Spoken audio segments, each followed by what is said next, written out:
श्रीमद्भगवद्गीता अथ प्रथमोऽध्यायः। अर्जुनविषादयोगः। धृतराष्ट्र उवाच धर्मक्षेत्रे कुरुक्षेत्रे समवेतायुयुत्सवः मामकाः पाण्डवाश्चैव किमकुर्वत सञ्जय। सञ्जय उवाच दृष्ट्वा तु पाण्डवानीकं व्यूढं दुर्योधनस्तदा आचार्यमुपसङ्गम्य राजा वचनमब्रवीत्। पश्यैतां पाण्डुपुत्राणामाचार्यमहतीं च मूं व्यूढां द्रुपदपुत्रेण तव शिष्येण धीमता। अत्र शूरा महेश्वासा भीमार्जुनसमायुधि युयुधानो विराटश्च द्रुपदश्च महारथः। दृष्टकेतुश्चेकितानः काशीराजश्च वीर्यवान् पुरुजित्कुन्तिभोजश्च शैब्यश्च नरपुङ्गवः युधामन्युश्च विक्रान्त उत्तमौजाश्च वीर्यवान् सौभद्रो द्रौपदेयाश्च सर्व एव महारथाः। अस्माकं तु विशिष्टाये तान्निबोध द्विजोत्तम नायका मम सैन्यस्य संज्ञार्थं तान् ब्रवीमि ते।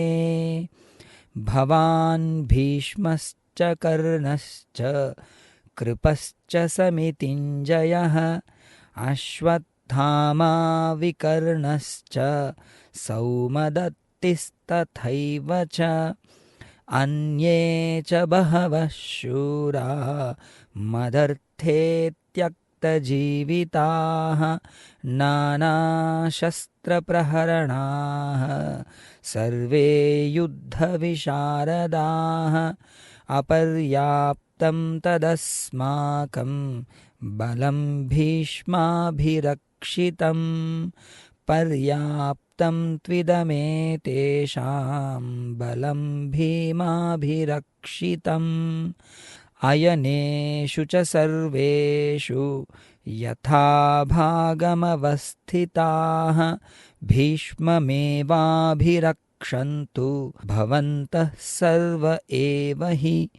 तस्य सञ्जनयन् हर्षं कुरु वृद्धः पितामहः सिंहनादं विनद्योच्चैः शङ्खं दद्मौ प्रतापवान्। ततः शङ्खाश्च भैर्यश्च पनवानकगोमुखाः सहसैवाभ्यहन्यन्त सशब्दस्तुमुलोऽभवत्। ततः श्वेतैर्हयैर्युक्ते महति स्यन्दने स्थितौ माधवः पाण्डवश्चैव दिव्यौ शङ्खौ प्रदध्मतुः। पाञ्चजन्यं हृषीकेशो देवदत्तं धनञ्जयः पौण्ड्रं दद्मौ महाशङ्खं भीमकर्मावृकोदरः। अनन्तविजयं राजा कुन्तीपुत्रो युधिष्ठिरः नकुलः सहदेवश्च सुघोषमणिपुष्पकौ काश्यश्च परमेश्वासः शिखण्डी च महारथः दृष्टद्युम्नो विराटश्च सात्यकिश्चापराजितः द्रुपदो द्रौपदेयाश्च सर्वशः पृथिवीपते सौभद्रश्च महाबाहुः शङ्खान् दद्मुः पृथक् पृथक् सघोषो धार्तराष्ट्राणां हृदयानि व्यदारयत् नभश्च पृथिवीं चैव तुमुलोऽभ्यनुनादयन् अत व्यवस्थितान् दृष्ट्वा धार्तराष्ट्रान् कपिध्वजः प्रवृत्ते शस्त्रसम्पाते धनुरुद्यम्य पाण्डवः हृषीकेशं तदा वाक्यमिदमाह महीपते अर्जुन उवाच सेनयोरुभयोर्मध्ये रथं स्थापयमेच्युत यावदेतान्निरीक्षेऽहं योद्धुकामानवस्थितान् कैर्मया सह योद्धव्यमस्मिन् रणसमुद्यमे योत्स्यमानानवेक्षेऽहं य एतत्र समागताः धार्तराष्ट्रस्य दुर्बुद्धेर्युद्धे प्रियचिकीर्षवः सञ्जय उवाच एवमुक्तो हृषीकेशो गुडाकेशेन भारत सेनयोरुभयोर्मध्ये स्थापयित्वा रथोत्तमम् भीष्मद्रोणप्रमुखतः सर्वेषां च महीक्षिताम् उवाच पार्थ पश्यैतान् समवेतान् कुरूनिति तत्रापश्यत् स्थितान् पार्थः पितॄनथ पितामहान् आचार्यान् मातुलान् भ्रातॄन् पुत्रान् पौत्रान् सखींस्तथा स्वशुरान् सुहृदश्चैव सेनयोरुभयोरपि तान् समीक्ष्य स कौन्तेयः सर्वान् बन्धूनवस्थितान् कृपया परयाविष्टो विषीदन्निदमब्रवीत् अर्जुन उवाच दृष्ट्वेमं स्वजनं कृष्ण युयुत्सुं समुपस्थितं सीदन्ति मम गात्राणि मुखं च परिशुष्यति वेपतुश्च शरीरे मे रोमहर्षश्च जायते गाण्डीवं स्रंसते हस्तात् त्वक्चैव परिदह्यते न च शक्नोम्यवस्थातुं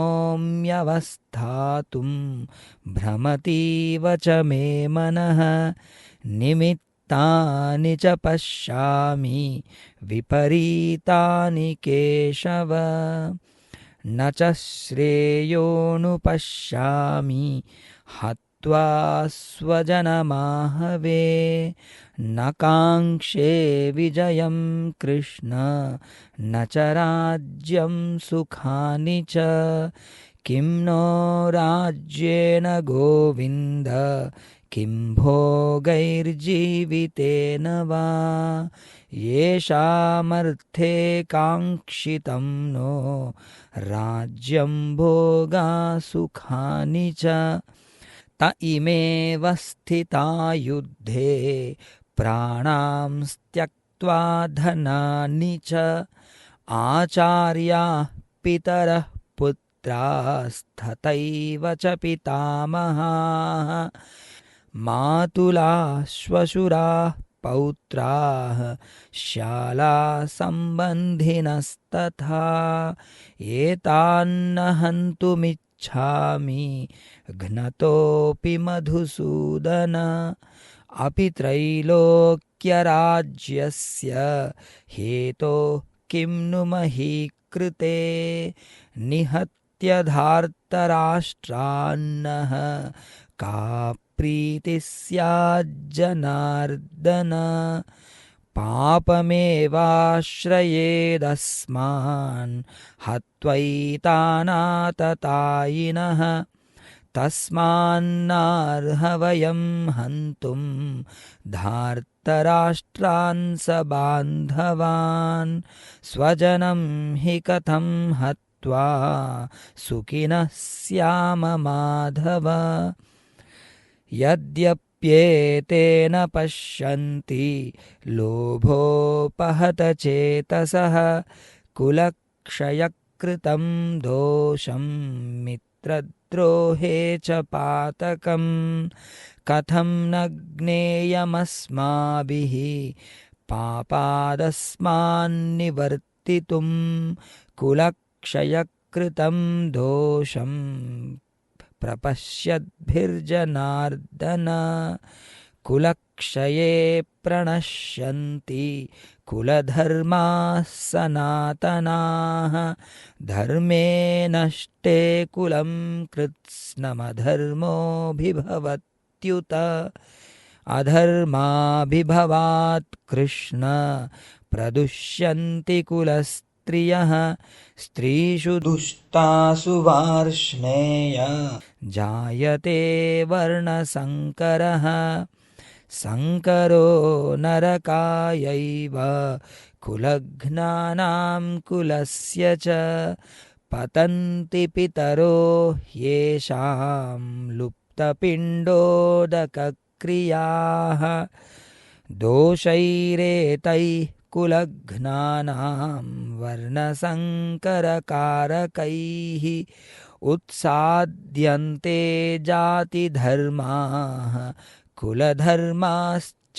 शाश्वताः उत्सन्नकुलधर्माणां मनुष्याणां जनार्दन नरके नियतं वासो भवतीत्यनुशुश्रुम अहो बत महत्पापं कर्तुं व्यवसिताव्ययं यद्राज्यसुखलोभेन हन्तुं स्वजनमुद्यताः यदि मामप्रतीकारमशस्त्रं शस्त्रपाणयः धार्तराष्ट्रारणे